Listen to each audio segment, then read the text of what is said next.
Terceira parte dessa série de mensagens, Carta à Igreja de Pérgamo.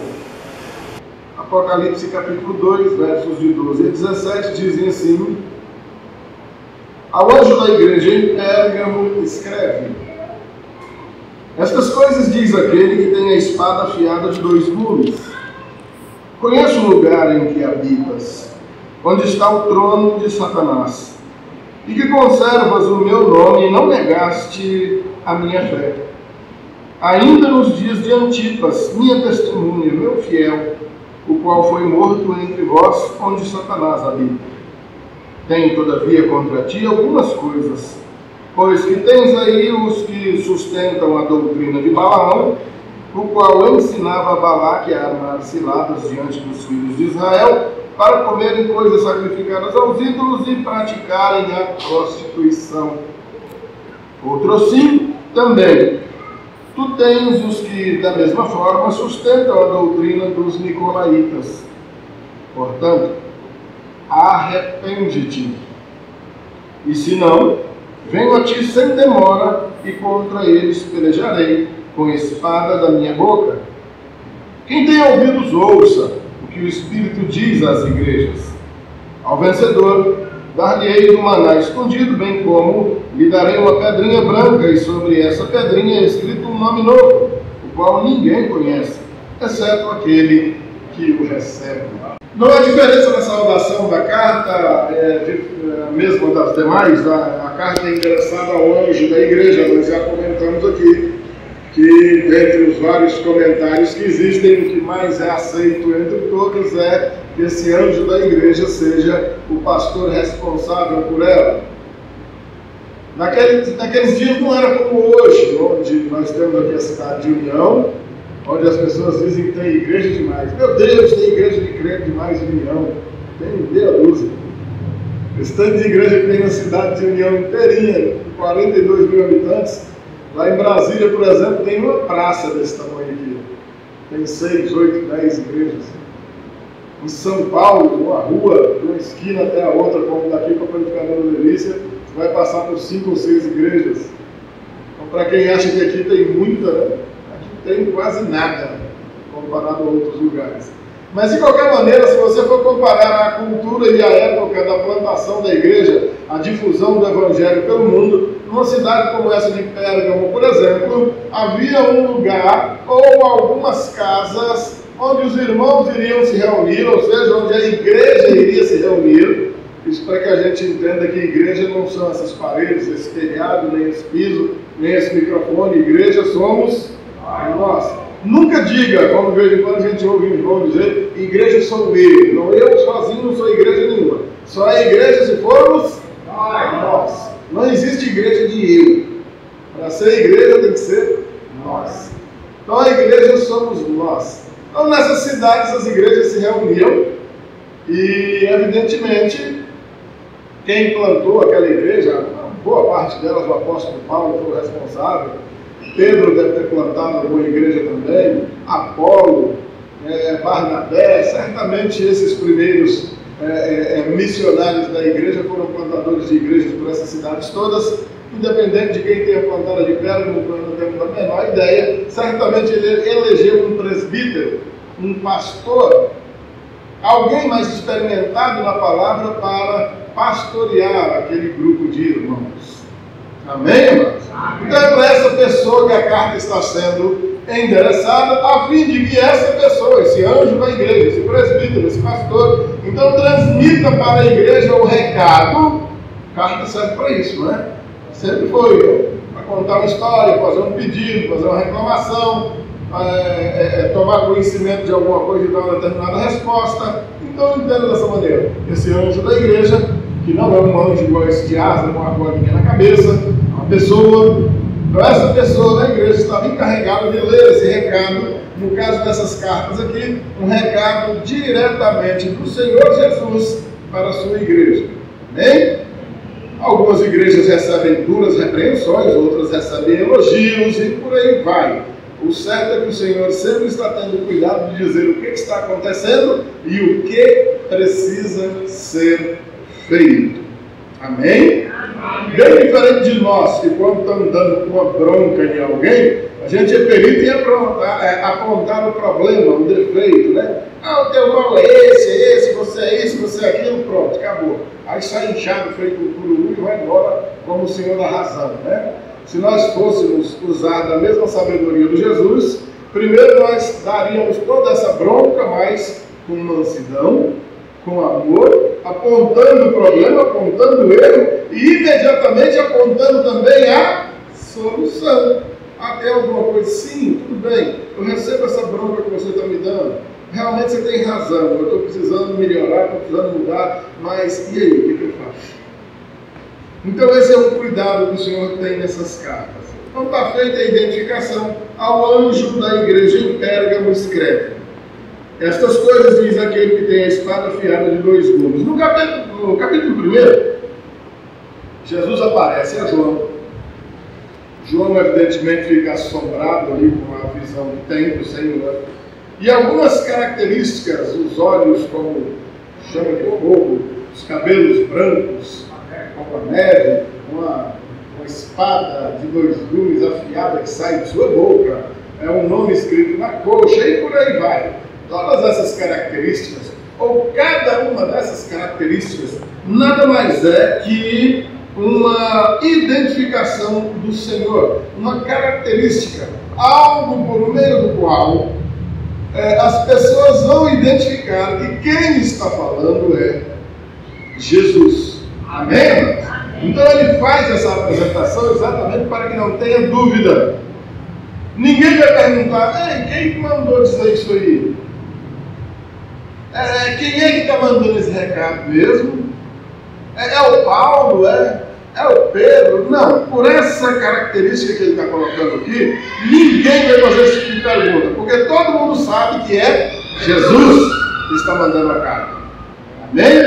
Só ele dizer, essas coisas diz aquele que tem a espada afiada de 2 gumes, ou seja, é Jesus que está dizendo. E no versículo 13 ele começa então a tratar, vamos dizer assim, do assunto que lhe interessa na referida carta. Conheço o lugar em que habitas. Você vai ver em 5 dessas 7 cartas, Jesus dizendo: conheço as tuas obras. Em apenas 2 você não vai ver ele dizendo: conheço as tuas obras. Uma é essa, a de Pérgamo, e a outra que nós vimos na semana passada, que ele diz: conheço a tua tribulação, na igreja de Esmirna. E esse conheço o lugar em que habitas é mais ou menos equivalente à mesma saudação que ele faz nas outras. O mais importante disso tudo está no verbo conhecer. Se Jesus diz que conhece, ele está deixando claro que entre ele e estes irmãos existe um relacionamento. Eles servem a Jesus, eles conhecem a Jesus e Jesus os conhece. Amém, irmãos? Amém. Já disse isso algumas vezes, mas nunca é exagero repetir. Conhecer, o verbo gnosko, no grego, vai muito além do que no nosso português nós compreendemos como conhecer. Conhecer para nós é saber quem é. Ah, você conhece o Roberto Carlos, o cantor? Conheço. Conhece nada. Você sabe quem é. Você não sabe onde ele mora, que número de calça, se realmente ele tem uma perna de pau ou não. Dizem que tem, né? A gente sabe que canta bem, né? Faz um sucesso tremendo. Isso não é conhecer. Conhecer, biblicamente falando, é quando existe uma reciprocidade. Nós nos relacionamos. Eu me relaciono com você, você se relaciona comigo. Há um conhecimento de irmão para com irmão, de pai para com filho, filho para com pai, marido para com mulher, mulher para com marido. Esses se conhecem. O verbo conhecer, na linguagem bíblica falando, é tão profundo e tão íntimo, que ele era usado, já foi usado biblicamente, inclusive para referir-se a uma relação matrimonial, uma relação entre marido e mulher. Para que conhecimento maior? Então, quando nós falamos em conhecer, ou quando nós estamos expondo o texto bíblico e falamos em conhecer, automaticamente você precisa entender, amado. Jesus está dizendo que conhece, porque ele está dizendo que existe uma relação entre ele e aquela igreja. Amém? Amém. Lá em Mateus capítulo 7, versos 20, 21, 22, você vai ver o contrário. Você vai ver Jesus dizendo que naquele dia muitos então irão a ele dizendo: Senhor, Senhor, em teu nome fizemos um monte de coisas, expulsamos demônios, curamos enfermos, ressuscitamos mortos. E o Senhor então lhes dirá: nunca vos conheci. Apartai-vos de mim, todos vós que praticais a iniquidade. O que é que Jesus está dizendo para eles? Eu sei quem são vocês, mas eu não conheço vocês. Nós nunca nos relacionamos. Eu não chamei você. Eu não mandei você fazer as coisas que você faz. E a gente se ilude com cada marmota aí, né? Que dá um grito, um aleluia, um glória a Deus, lê um versículozinho bíblico, e logo a gente já imagina que seja uma maravilha, né? E está aí, a gente assim, se ilude ainda mais com a fila de testemunhos, né?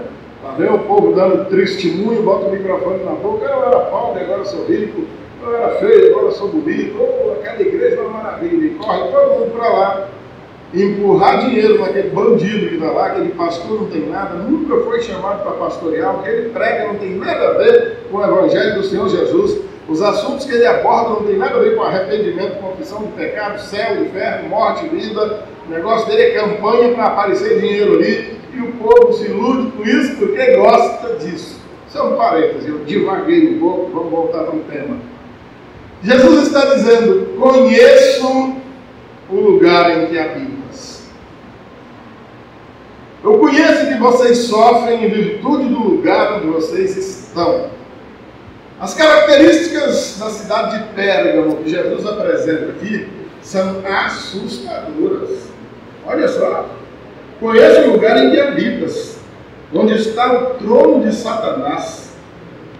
E que agora você... Peraí, esse camarada então, esse tal desse Satanás tem um trono em algum lugar.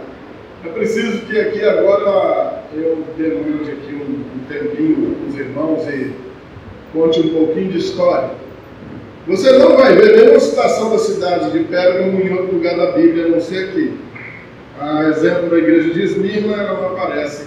Como a de Éfeso, você vai ver em outras, como outras igrejas você vai ver. A de Pérgamo, só aqui mesmo.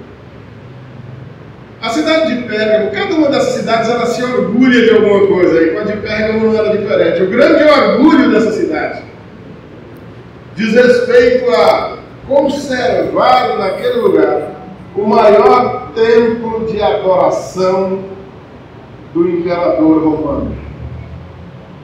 São leais ao império e se orgulham muito de ter o maior dos templos de adoração do imperador. O imperador romano exigia essa adoração. Às custas dessa adoração, você poderia então negociar, comprar, vender, entrar, sair, viajar tranquilamente. Sem essa adoração, você seria proibido de realizar atividades comerciais. Você não receberia proteção do Estado.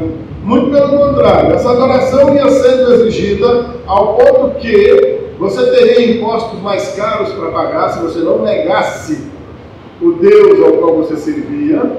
Você tinha que negar Jesus e então prestar a adoração ao imperador. E se você não fizesse isso, tomariam seus bens, te espancariam, te levariam preso, fariam dos seus filhos escravos, das filhas, e por fim te prenderia e também te assassinaria, te mataria. Tudo isso na exigência da adoração ao imperador. Sejam bem-vindos, por favor, queridos. Pérgamo tinha esse orgulho. Além do que, ainda haviam outros antros de adoração.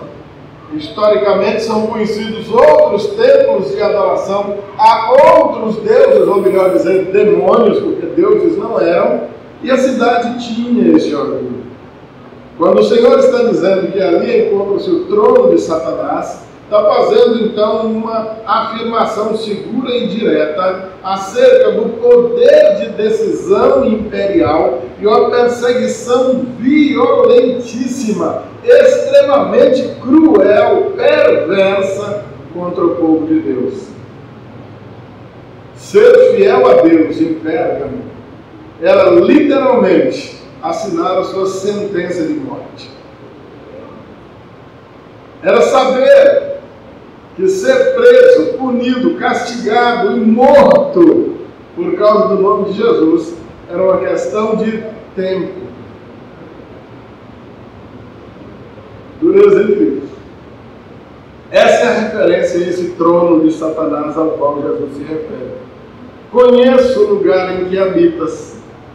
Gente, para quem está chegando agora, o texto é de Apocalipse, capítulo 2, versos de 12 em diante.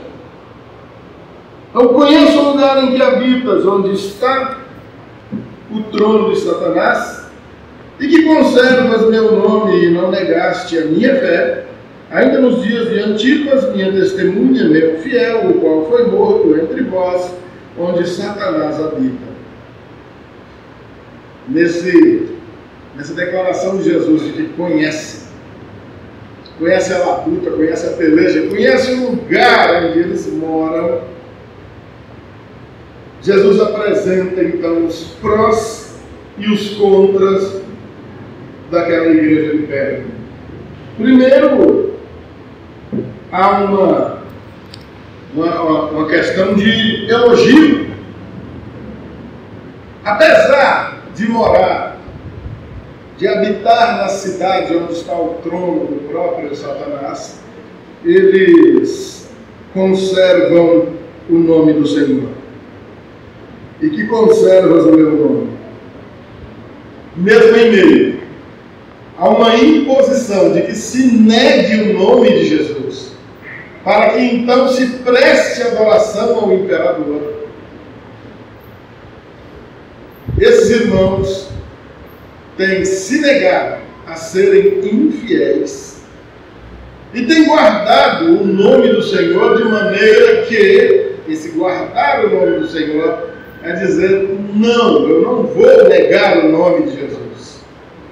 Guardar o nome é manter o nome, é preservar o nome. Eu não vou adorar o imperador.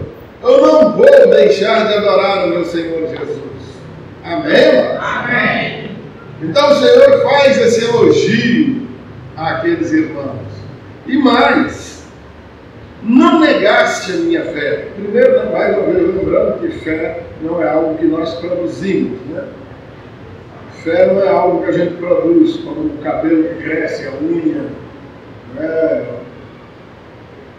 Ou outras coisas que não convém a gente dizer. Quem tem fé e fé para a salvação, recebe essa fé do Senhor, é um dom. Fé é um dom de Deus. Fé para a salvação dele dá. E é por causa disso que ele está fazendo essa referência a esses irmãos. Não negaste a minha fé. Negar a fé do Senhor seria então voltar atrás. Seria deixar de confiar nele. Deixar de esperar nele.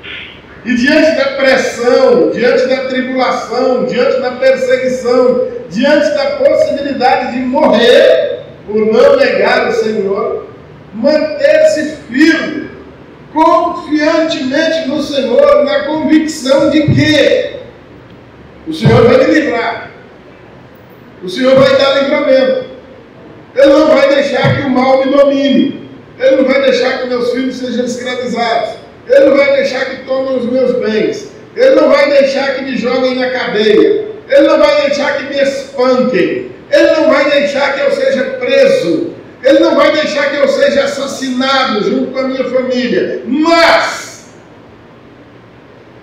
ainda que isso tudo aconteça, essa fé no Senhor garantia para aquela igreja que ainda assim eles continuariam seguros no Senhor. Amém? Amém. Naquele que veio prover vida eterna, uma vida segura para a alma, mesmo depois da morte. Segurança essa que o imperador não podia oferecer. Ele até podia oferecer segurança aqui na terra. Pode andar tranquilamente pelas estradas romanas aí, que você não vai ser assaltado. Não existem salteadores. Você tem segurança de tantos e tantos metros, tem um posto, tem autoridades andando para lá e para cá. Nenhum mal vai te suceder, nenhum leão vai te atacar por essas estradas aí. Isso aí dava para oferecer. Mas o velho problema do homem, desde lá do Éden, que vai durar até o dia do Senhor voltar, faz com que mais dia menos dia a morte bata na porta de todos nós. Mais dia menos dia chega a nossa hora também. E toda proteção que o Estado pode dar, toda proteção que os homens podem dar, toda segurança que o mundo pode oferecer nessa hora, pifa. E aí o jeito que tem é confiar na providência do Senhor. Amém, irmãos? Amém. Essa não falha. Guardaram a minha fé. E sob que circunstâncias? Ele conta uma história interessante, ó. Ainda no versículo 13. Ainda nos dias de Antipas, minha testemunha, meu fiel, o qual foi morto entre vós, onde Satanás habita. Existem algumas especulações acerca desse Antipas. Não é o Herodes Antipas, não. Antipas pode ser um termo grego que diz contra, antes de contra, contrário, e paz de todos, todo mundo, né? Contra todo mundo, seria algo mais ou menos assim. O nome, traduzindo do grego para o português, quer dizer isso. Contra todos. Todos quem? Contra todos os idólatras eu não serei. Contra todos os que traem Jesus eu não trairei. Contra todos os que não têm fé, eu tenho fé. E assim sucessivamente. Mas dentre as várias histórias que se conta acerca desse Antipas, seria ele um homem de muita fé naquela cidade e que, exatamente em virtude de ser alguém importante na cidade, que talvez tenha sido inclusive o líder daquela igreja antes desse que está recebendo a carta agora, exatamente por chamar muito a atenção a uma história perversa do Império Romano contra esse Antipas, que teriam então construído um bezerro de metal, um boi de metal, e colocaram ele dentro desse boi e colocaram então para esquentar, e esse Antipas teria morrido dentro desse boi de ferro, cantando louvores a Deus. A história diz isso, mas não temos motivos para desacreditar, mas nós temos pouca literatura para comprovar. Mas há pais da igreja que contam história acerca desse Antipas. Evidentemente, se você mora numa cidade desse tamanho aqui, ouve dizer que o rei, o imperador, o governador, o presidente, sei lá o quê, está determinando que agora você compareça de tantos e tantos dias num determinado templo para adorá-lo. E que se você não fizer isso, você será perseguido. E que outras religiões e outros deuses são até tolerados, mas esse tal de Jesus, porque diziam assim, esse tal de Crestos, na maioria dos lugares diziam Crestos, não sabiam dizer Cristo, não pode ser adorado. Por que era proibido adorar ao Senhor Jesus? Porque é o único Deus que exige exclusividade. Quem adora Jesus, só adora Jesus. Toda honra, toda glória, toda adoração, toda veneração, todo louvor sejam dados a Ele e a mais ninguém. Então, para o Império não era interessante ter uma religião que exigiria essa exclusividade de adoração. E, evidentemente, o mundo inteiro é inimigo daqueles que são amigos de Deus. A morte desse Antipas foi algo que chacoalhou a cidade inteira. Pensa nesse calorzinho do Piauí, se constroem um bezerro desse de metal e colocam a gente dentro, dependendo do dia, lá para BR Obró, não precisa nem acender fogo, né? Só largar aí o meio tempo, né? Pegaram o pastor Walter e botaram dentro do bezerro dele, tinha que ser meio grande para casa do pastor Walter. E tocaram fogo lá e mataram o homem. Mas por quê? Não, porque mandaram ele negar Jesus e ele não quis negar, de jeito nenhum. Rapaz, o homem é louco, mas aquele fogo lá, o homem cozinhou, rapaz, assou o homem todinho, ficou igual um leitão assado. E ele morreu assado dentro daquele bicho e cantando louvores a Deus. E o Senhor Jesus, Ele está exaltando o fato de essas pessoas terem conservado o nome do Senhor, terem guardado a fé nele, mesmo diante de tão terrível acontecimento. É motivo de elogio mesmo, não é verdade, amados? Glória a Deus. Mas nem tudo era tão perfeito assim. Versículo 14. Segue aí agora as broncas, né? Olha a situação. Tenho, todavia, contra ti algumas coisas. Há igrejas que recebem uma repreensão por uma coisa só. Nessa aqui há algumas coisas. Está nos versículos 14 e também no 15. Inclusive é um fato meio repetido, que já se viu acontecendo em outra carta e que vai acontecer nessa daqui também. O Senhor cita. Tenho, todavia, contra ti algumas coisas, pois que tens aí os que sustentam a doutrina de Balaão, o qual ensinava a Balaque a armar ciladas diante dos filhos de Israel, para comerem coisas sacrificadas aos ídolos e praticarem a prostituição. Outro assim também, versículo 15. Também tu tens os que, da mesma forma, sustentam a doutrina dos nicolaítas, que a gente já viu há 2 semanas atrás. O que está acontecendo com esses irmãos?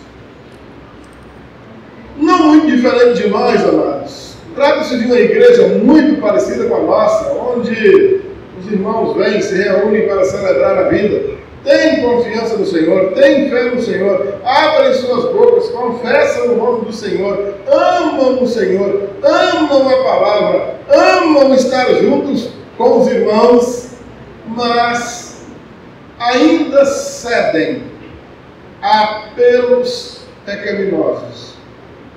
É curioso, amados, que eles são firmes, são fortes, na hora de não negar o nome do Senhor Jesus, são firmes, são fortes na hora de guardarem a fé no Senhor Jesus, mesmo diante da possibilidade da morte. Olha só. E não obstante, fraquejam, associando a vida de santidade diante de Deus ao apego à prática de pecados que já deveriam ter sido abandonados há muito tempo. Sobre a doutrina de Balaão, deixa eu clarear as ideias, lembrar alguns que se lembram, relembrar.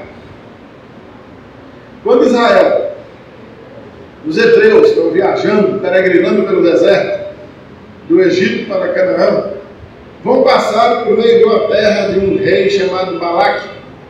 Esse Balaque, ouve dizer que um exército poderoso, um povo muito numeroso, uma multidão de gente, e que servem lá um determinado Deus, o Deus dos hebreus, vai passar por ali, e aquele rei tem.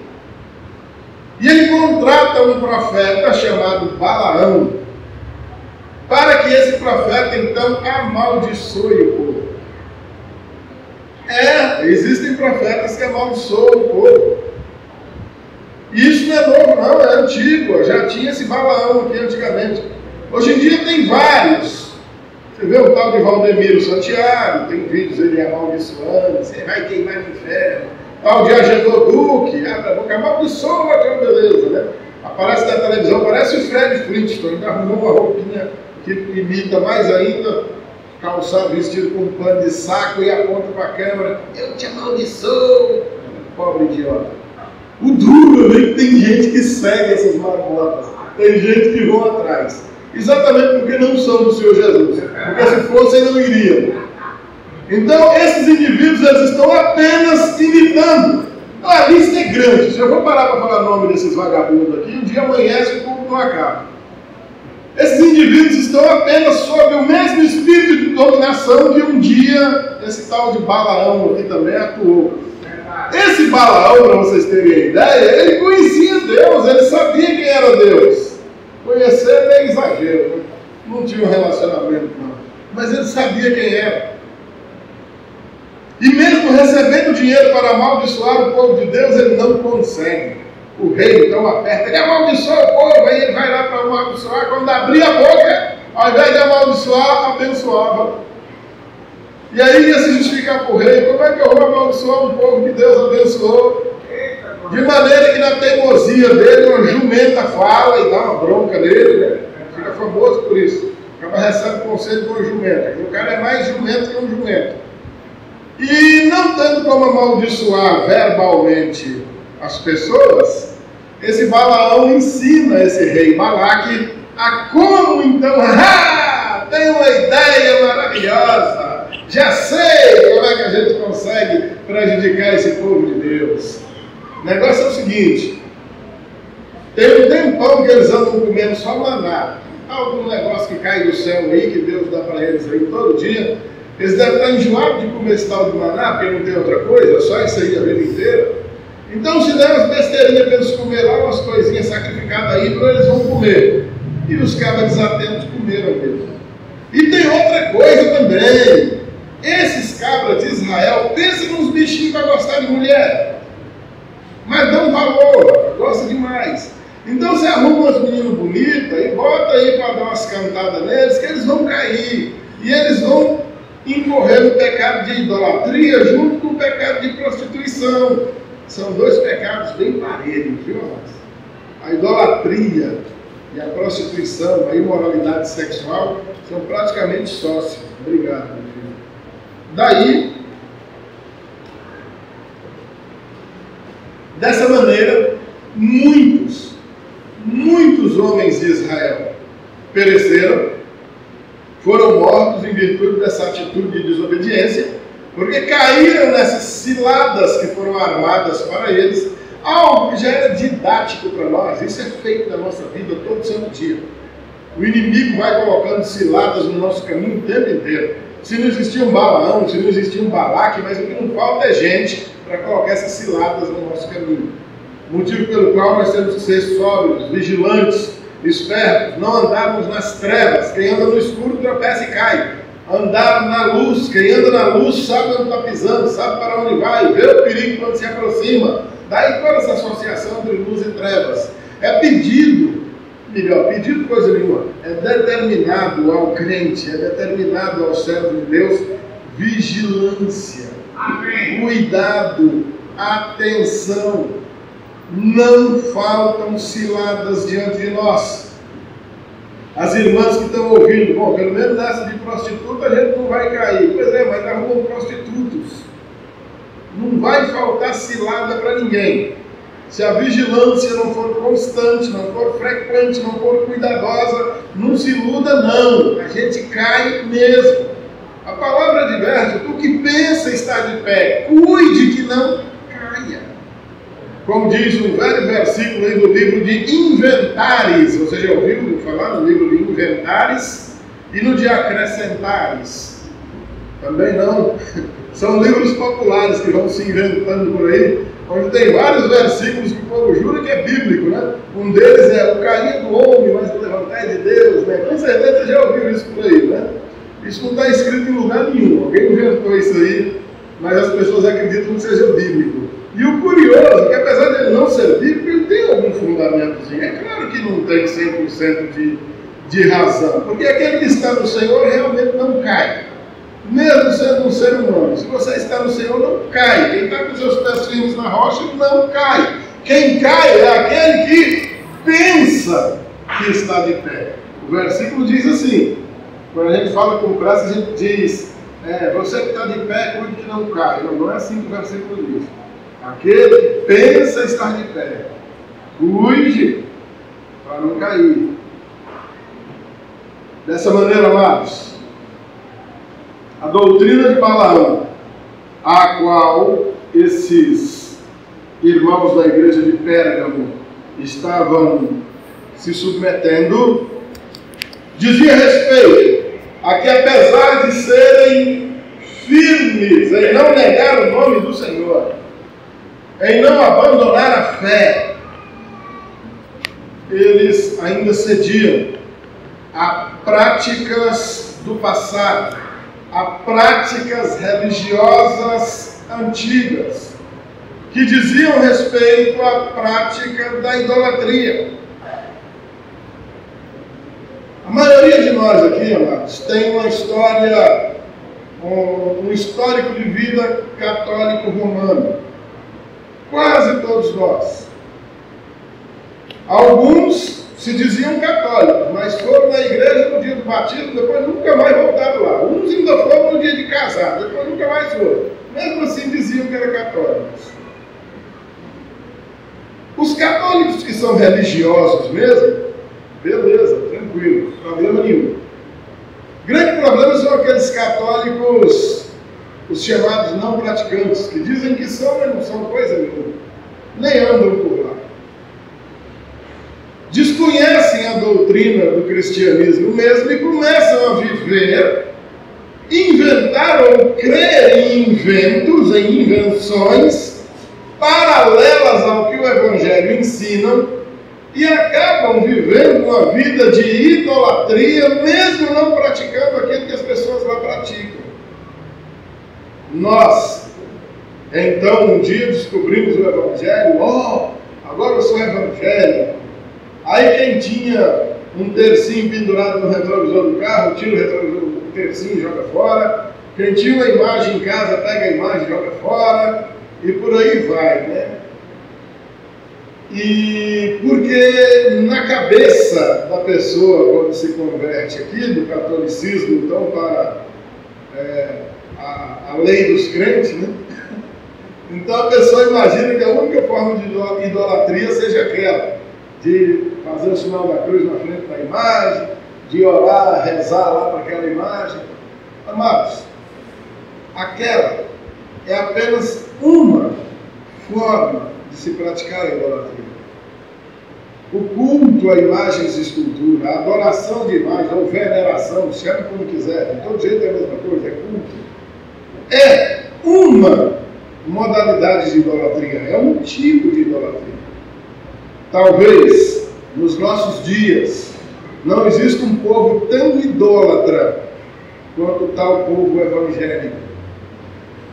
Não tem imagenzinha, não faz sinal da cruz na frente de imagem, mas o que pratica de idolatria não está no gibi. Acredita em qualquer porcaria, menos no poder de Deus e do Deus invisível, onde a fé só é possível porque é demonstrada ser exercitada exatamente em algo que nós não podemos ver. Mas então, seduzidos pela necessidade de ter um objeto, porque aprendeu a vida toda a ter um objeto para pegar, palpar, para ver, para enxergar, trouxeram para dentro da igreja evangélica. E aí se usa óleozinho. Rapaz, olha, para tirar esse óleozinho da unção aqui, eu tive que brigar. Alguns anos atrás, esse óleozinho, o óleo foi embora o pessoal junto com ele também. Não tem mais óleo, eu vou embora também. Eu tive que tirar, porque as pessoas não estavam vindo ouvir a palavra, não estavam vindo ouvir o Evangelho, não vinham estudar a Bíblia, viram o cara tomar uma lambuzada de óleo na testa. Tive que tirar. Estavam idolatrando óleo. As pessoas têm que levar um pacotinho de sal para casa, têm que levar uma rosa para casa, um sabonete, um cajado, um tijolinho, qualquer porcaria tem que levar para casa, tem que ter um objeto para pegar. Exatamente por quê, amados?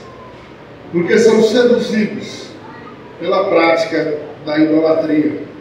Colocam a sua fé, depositam a sua fé em meros objetos, amuletos, pessoas, coisas, e desviam a visão, o foco da onde realmente deveríamos ter como alvo de fé o Senhor Jesus. Amém. E esses irmãos lá de Pérgamo estavam incorrendo nessa falta. Mesmo sendo fiéis ao ponto de enfrentar a morte, praticavam a idolatria. E mais, como uma coisa está muito atrelada à outra, e era prática comum na sociedade daquela cidade, os adúlteros, as adúlteras, os prostitutos, prostitutas, os imorais de uma forma geral, preste atenção, para poder resumir, o que vem a ser essa imoralidade sexual que a Bíblia fala? Preste atenção, para a gente não citar uma por uma. Qualquer prática sexual que não seja entre um homem e uma mulher casados entre si é imoralidade sexual. Aí você divide entre fornicação, sexo entre solteiros, adultério, homens ou mulheres casadas se envolvendo com outras que não são o seu próprio cônjuge, práticas homossexuais de todo tipo e a prostituição. Tudo isso é imoralidade sexual. E esses irmãos estavam se dando também a essas práticas. Praticarem a prostituição, como está no final do versículo 14 aí. O tempo passou, mas 2000 anos se vão, nós não estamos morando em Pérgamo, mas nós vivemos até os dias de hoje parecendo que estamos lá.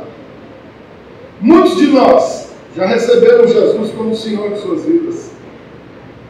Já tem o Senhor Jesus no coração e com muita convicção encaram dificuldades de todo tamanho, apegados ao Senhor, ao nome do Senhor, e sem qualquer desejo de abandoná-lo ou de negá-lo, mas, não obstante, ainda cedem aqui e acolá, oscilando entre momentos de fidelidade a Deus e momentos de infidelidade a Deus, nessas práticas idólatras, colocando sua esperança, sua confiança em algo ou alguém que não seja o Senhor Jesus e praticando imoralidades. A determinação do Senhor diante disso, versículo de número 16: arrepende-te. É um verbo imperativo. Arrepende-te. Não é um pedido, não é um conselho, é uma ordem. Arrepende-te. Entenda da seguinte maneira: abandone essa prática. Imediatamente. Largue isso. Deixe essa idolatria. Deixe essa imoralidade imediatamente. Não é para amanhã, não. É para ontem. Abandone imediatamente. Caso contrário, toda essa veemência na hora de não negar meu nome, toda essa veemência na hora de guardar a fé, pode acabar se confirmando como atitude de uma pessoa meramente religiosa, mas não necessariamente uma pessoa espiritual. Guardar preceitos e mandamentos das religiões é muito fácil. Andar no espírito, aí é dureza, é difícil. Guardar a religião é moleza. Num dia de sol quente, você sai descalço, pisando nesse asfalto aí, sola o pé todinho, com cruz nas costas carregando, dá 3, 4 voltas em união, com a vela acesa na mão, sem deixar a vela apagar. Você é capaz de fazer tudo isso. Eu também sou. Religiosamente isso aí é moleza, moleza. Facinho que é uma beleza. Agora, perdoar o que te ofende, amar o inimigo, se humilhar. E aí, tá? O que é melhor? Dar a outra face para a pessoa bater ou dar umas 2 voltas nessa cidade com uma cruz nas costas? Ser religioso não é ser cristão. Ser religioso não é sinal de ser espiritual. Religiosos, todos nós aqui já nascemos. Nós somos chamados para ser espirituais. Andarmos no Espírito. E não guardando preceitos da religião. Somos chamados para seguir Jesus. Imitar Jesus. Nos curvar diante da soberania dele. Não necessariamente a cumprir com preceitos e ritos religiosos. Arrepende-te. Puxa vida. Porque senão, olha só, amados, prestem muita atenção, por favor. Arrepende-te. Porque senão, venho a ti sem demora. E contra eles pelejarei com a espada da minha boca. Essa espada de 2 gumes que sai da boca do Senhor é a palavra do Senhor. Amém? Essa palavra é palavra de vida. Oh, glória! Só que ela também é palavra de juízo. Da boca do próprio Senhor sai o vinde benditos de meu Pai. Oh, glória a Deus! Tomai posse do reino preparado para vós desde a fundação do mundo. Mas também da mesma boca sai o apartai-vos de mim, malditos, para o fogo eterno preparado para o diabo e seus anjos. O que o Senhor está dizendo é que essa espada fere, machuca. E queira Deus, amados, que na nossa vida seja um machucado ainda em vida para tratamento. E o que é um tratamento, se não algo que provoca dor? Nós não temos nenhum desejo, nós não temos nenhuma vontade de abandonar aquilo que a gente gosta. Aquelas coisinhas que enchem nosso coração, que nós achamos gostosinho, cheirosinho, legalzinho. Nós não estamos dispostos a largar. E aí é onde entra essa palavra nos confrontando. Ei, larga isso aí. Não quero. Larga ou tu vai para o inferno, criatura. Mas é bom, pois é. Até a profetisa Rita Lee já cantava. Será que tudo que eu gosto é ilegal, é imoral ou engorda? É uma espada, porque fere mesmo, machuca mesmo. Porque dói negar a nós mesmos, causa dor. Arrancar de nós aquilo que a gente tanto gosta, jogar aquilo fora, para fazer aquilo que eu nem gostava, mas agora vou fazer porque o Senhor manda. Eu amava todo tipo de indecência, arrancava, jogava fora. Eu nunca veio andar por aí abraçando ninguém, servindo meus irmãos, socorrendo o necessitado, saindo pelo mundo afora para pregar o Evangelho. Isso nunca fez a minha cabeça, mas é isso que eu faço agora, porque eu não vivo para fazer a minha vontade, mas sim a daquele que me arrancou das trevas para a sua maravilhosa luz. Dá para entender isso, meus amados? Amém. Se essa espada nos pega em vida e nos dá essa lapada, porque a palavra trata, ela lava. Glória a Deus. E glorifiquemos a Deus pela ocasião e a oportunidade que Ele dá em que, nesse momento, a palavra está nos chamando para conserto. E cada um de nós olha para dentro de si mesmo. Não é para o irmão do quarto, não, para trás de ninguém. É para dentro de si mesmo. O que eu preciso largar? O que eu preciso mudar? O que eu preciso passar a fazer para agradar o meu Deus? A ordem é clara. Ele tem algumas coisas contra eles. A prostituição e a idolatria. E ele está falando, largue, arrepende-te. Senão eu venho pelejar com a espada de 2 gumes. E vai machucar um bocado de gente aí. Arrepender-se é voltar, mudar radicalmente de mente e de direção. Amém, amados? Amém. Verso 17 é o encerramento da carta. Quem tem ouvidos, ouça o que o Espírito diz às igrejas. Ou seja, essa palavra não é para quem não tem o Espírito. Essa palavra não é para quem não foi alcançado pelo amor de Deus. Isso aqui é conversa para crente. Ele está falando com gente que teme a Deus. Quem tem ouvidos, ouça. Quem tem ouvidos espirituais, ouve o que o Espírito está dizendo. Quem não tem, não está entendendo nada que esse buchudinho da barba branca está dizendo. Mas você que tem um Espírito, está ouvindo essa palavra aqui, que é a palavra do Senhor, está compreendendo o que está sendo dito. Quem tem ouvidos, ouça o que o Espírito diz às igrejas. Há um vencedor. O vencedor é aquele que ouve essa determinação de arrependimento. Arrepende-te. Esse é o vencedor. Há um vencedor, dar-lhe-ei do maná escondido. Ou seja, o maná escondido é uma promessa de cuidado do Senhor, uma promessa de que o devido sustento jamais vai faltar, e uma confirmação da glorificação da salvação eterna, bem como lhe darei uma pedrinha branca, e sobre essa pedrinha escrita um novo nome, qual ninguém conhece, exceto aquele que o recebe, a confirmação da salvação em Cristo Jesus.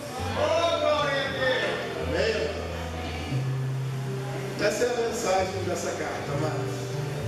Uma igreja plantada numa cidade onde o trono de Satanás estava plantado também. Uma igreja tremendamente sofredora e perseguida, e que sofria violências terríveis. E mesmo assim contava com uma membresia fiel, que não negava o nome do Senhor nem abandonava a fé. Mas que apesar disso, apesar de amar o nome do Senhor, apesar de ter fé no Senhor, ainda viviam uma associação entre uma vida de fé e práticas pecaminosas. Um cultozinho idólatra ali, uma prostituiçãozinha acolá, e o Senhor está determinando aquela igreja: abandone. Arrepende-te, cai fora disso aí. Mesma mensagem que foi aquela igreja de Pérgamo naqueles dias, é a igreja para nós hoje, amados. Não negamos o nome do Senhor, não abandonamos a fé, mas se existe alguma coisa, alguma prática que precisa ser abandonada, alguma associaçãozinha com a vida do passado, abandone imediatamente. Amém, amados?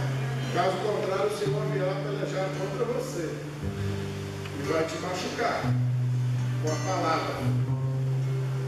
Imponha a você mesmo esse sofrimento. Dá para chamar isso de sofrimento? Não, é um prazer.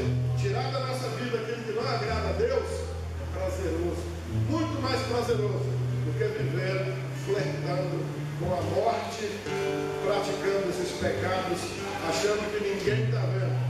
Os homens podem não ver,